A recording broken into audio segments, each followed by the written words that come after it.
Why should I fight a taiva today? This is a deep question.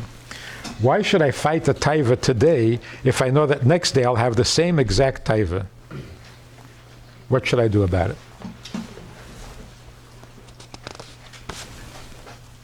Actually, that's good news.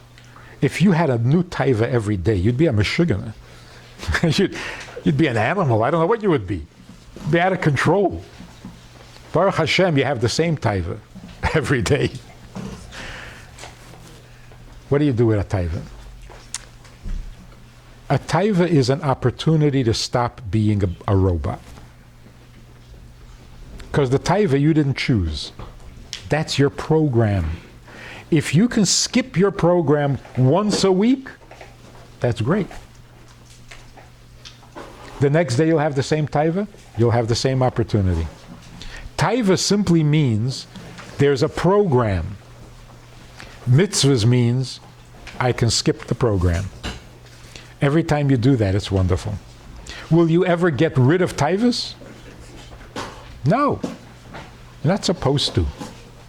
You're supposed to be more of a mensch than your taiva. But no taiva?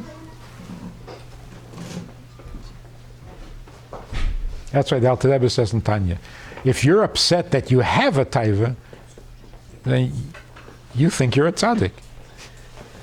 Or you thought you were a tzaddik.